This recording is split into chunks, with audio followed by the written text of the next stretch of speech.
Gents, I don't know if you know how bad it has become worldwide for relationships, but even in conservative countries, people are not getting married and staying together for a lifetime. In Thailand, for example, they have one of the highest cheating rates in the world. Yes, I just said the world, and it's no joke. Now, not everything on the internet is 100% accurate, but the fact that a study was done and an article was written about it to highlight the horrible state of cheating and infidelity means that it is bad over there. That's the reason why when I hear you passport brothers running to countries like Thailand hoping to find a good woman, I just have to shake my head and acknowledge the hope and copium strategy at play here. Now, I'm not saying don't go travel and do what you want. I'm just saying to recognize that you are in the spirit of the hope strategist. You believe things will be better where you're traveling to when in reality, the only thing that's better will be how the women treat you due to your status as a first world citizen. That's it, guys. Understand that status, reputation, power, and money is everything in this world, so if you have all or a few of these things, then women will be easy. The reason I don't promote relationships and dating is because most XX offer absolutely nothing to men. They are in your life to take, and if God forbids you can no longer maintain her lifestyle, then you will be promptly discarded and she will move on to the next man that can provide for her. So why would I promote relationships and traveling abroad when, in the end, the woman who you end up with can still walk out of your life if you fall on hard times, which can happen to any one of us? See what I mean, brothers? So I say all this because I want you guys to understand that female nature is the same no matter where in the world you go. They can all be like the women you're running from in your country, and things can be just as bad as in the US and other first world countries. Also, remember that social media is everywhere, so these countries overseas are exposed to the same debauchery that we are all exposed to. Look at China and Japan, for example, which are known to be more conservative than the countries in the West. Both countries have a rise of leftover women and single men. You would think their birth rate would be stable because they are more traditional and family-orientated, but that's not the case. They both have declining birth rates and more single men and women than ever before. Now, I know China placed a limit on how many kids they can have, which is why we are seeing problems with their population growth. But overall, things are not good in the dating marketplace. So much so that today, we have an article to go over about the rise of leftover men and women in China that will open your eyes to see that it's the end of dating, relationships, and marriage. So this article is from Psychology Today, and the title is China's Leftover Men and Women. Chinese cities, policies, and society should embrace an age of singlehood. That sounds like the beginning of a horror movie if I'm being honest. Tap the like button, guys. It helps this message to reach more men and potentially save a man from committing to a relationship. With that said, let's dive into the article.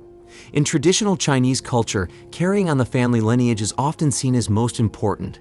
Therefore, parents are usually actively involved when their children reach marriageable age. The country's now defunct one-child policy reinforced this involvement, as only children are often seen as the family's only hope. But this reality has now come face to face with the age of singlehood. Data suggests that young men and women in China are increasingly choosing the single life, many disappointing their parents in the process.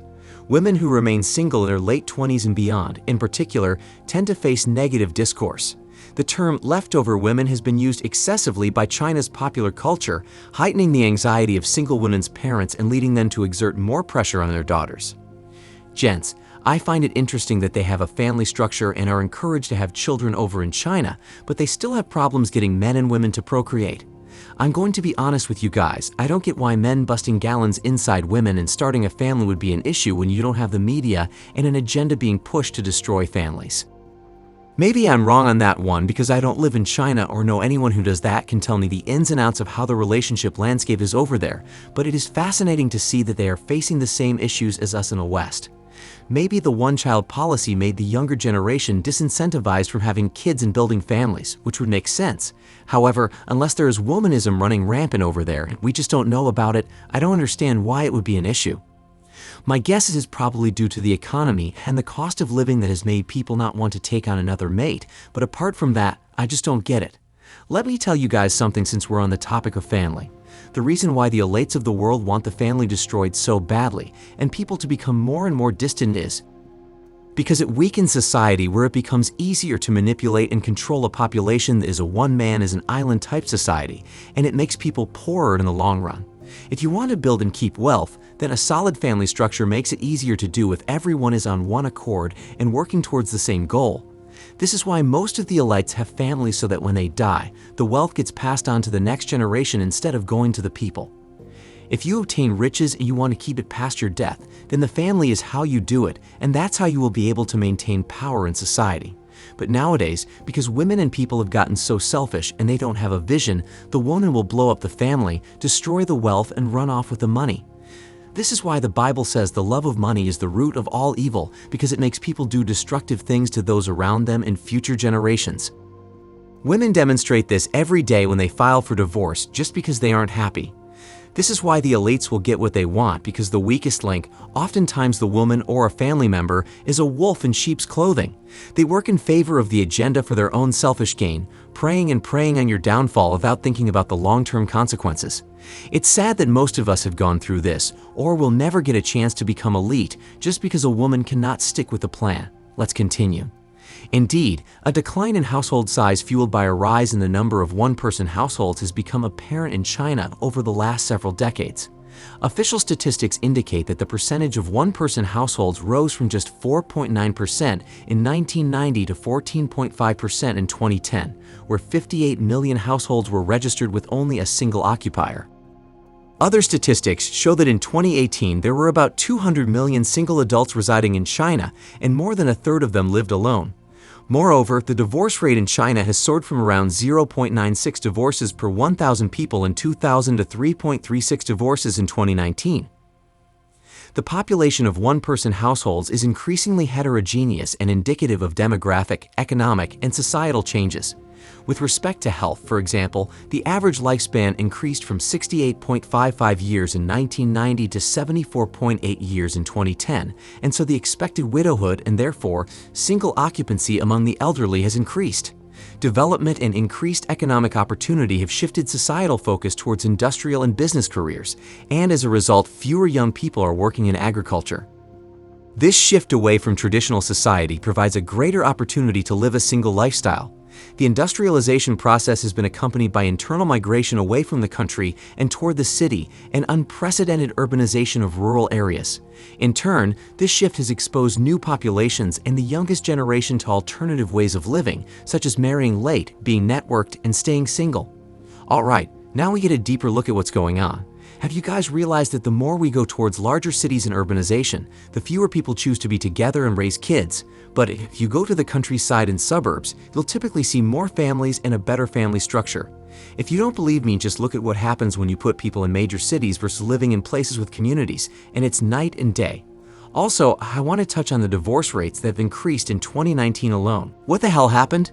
Unless it was the start of the pandemic that caused the spike, I would think that number would have been reflected in 2020, so something happened that we don't know about. Because I don't know if you know, but China has paid off the media, so we in the West don't know what's really going on over there.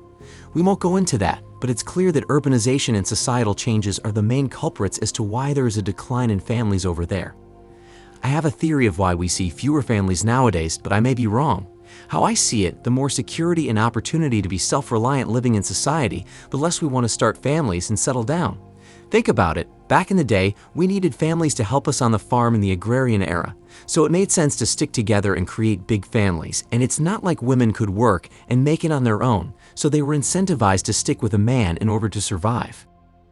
But when the Industrial Revolution came in, to where we are today, people got the chance to work, be a one-person show, and make good money being single. Not to mention the father's removal from the home, the weakening of the church and communities, and women going to work sealed our fate. And now that women can make good money and the government helps them, they don't need men anymore. So I believe that's why we are seeing a declining birth rate and the destruction of the family with the help of the New World Order's agenda. Let's wrap it up. The process of industrialization has also forced a significant number of workers to either commute long distances for work or to adopt more than one permanent address, leading to a lifestyle that is more conducive to singledom.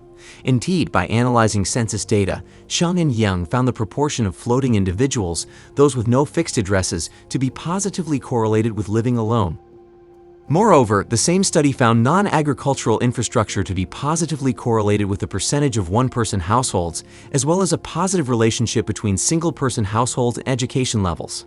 It seems there may be no way back for China, and instead of naming young men and women leftovers and other derogatory nicknames, Chinese society may want to learn to accept and embrace the rise of solo living and prepare cities, policies, and society at large for an age of singlehood. Nah, Don't come with the Western BS ideology, they are leftovers, and the United States is also heading in that direction. But I was right. The more developments and advancements in society, the less people want to be together. Can you imagine how bad it's going to get 3 decades from now when they force us into the metaverse as a normal part of society? We are going to get there, guys, and you'll see more single persons than ever before. And more leftover women and men than ever before. It will be normal for people to be single and abnormal to have a good family structure. That's where I'm predicting we'll be headed. All because people have become selfish. Do I feel sorry for the women that will have to live with roommates and cats? Hell no, I don't care. But I can see where it will be bad for society and the world when all of this happens. I wish I could go deep on this topic and link it back to the elites, but I'll stop here to not get in trouble. All I can say to you guys is focus on the money and getting your bread up. You're going to need it going forward if you want to own things and be happy. Share the video with a friend that needs this message. And if you want to donate, you already know the links to our Cash App and PayPal are in the description box below. And if you want to learn about the brutal truth of why men are shamed for not dating leftover women, then click the video on the screen right now.